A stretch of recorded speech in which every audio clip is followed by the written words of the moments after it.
I'd like to sort of take a step back and think about early childhood advocacy in general. I'm sure you all are better into the field. I'm a relative newbie, but it seems to me that there are so many exciting developments right now with the Early Learning Challenge Fund, for example, and some of the developments that Cynthia was talking about in terms of P3. So I guess I think, because I have some time to think at grad school about these things, just where do we go from here?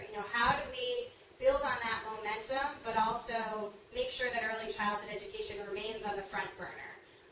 So a lot of people are excited about that now. What does that look like for us as a community of advocates, many of whom have been there on the ground in the blocks area?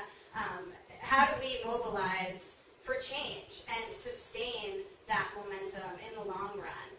So I think about balancing coming together and having this cohesion while also reflecting the diverse voices within the early childhood ed community. I'd love to hear your thoughts about all this. But I also think about our relationship to advocates who work on other issue areas. And I think about, well, how can we work with them to sort of situate pre-K within a broader framework of policies that affirm the dignity and worth of every individual child from birth through adulthood. So it's really more of a continuum than great things are happening in pre-K and now what, which I guess is part of the pre-K 3 initiative.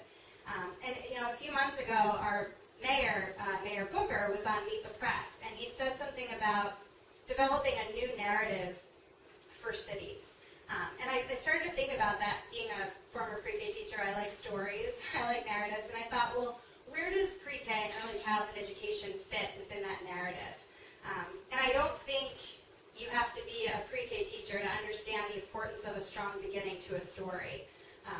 When Max in Where the Wild Things Are gets sent to his room because he's frustrated and he's seeking adventure, we know that that's going to lead us into something. When the three bears leave their cave or cottage, depending on the version, to go for a stroll while their porridge cools. Think about how that beginning really sets you up for the trajectory of the story. And then I think about, well, what does that mean for pre-K and early childhood education? And I feel like high-quality early childhood care and education is the beginning of a narrative that enables each individual to realize their potential and for cities as a whole to thrive. And I had some of these same thoughts when I left the classroom, and so I'd like to leave you with those thoughts, and then one other comment. My time in the classroom has been, above all, about providing the kinds of opportunities that all students deserve.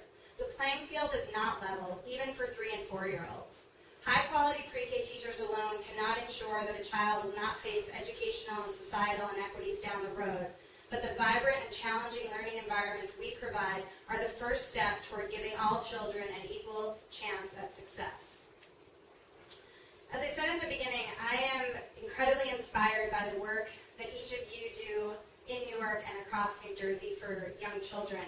And what I hope is that we can work together and with other advocates to close the gap between our ideal vision for the narrative that unfolds and the realities that our kids face on a daily basis. So I thank you again, and I look forward to taking some of your questions.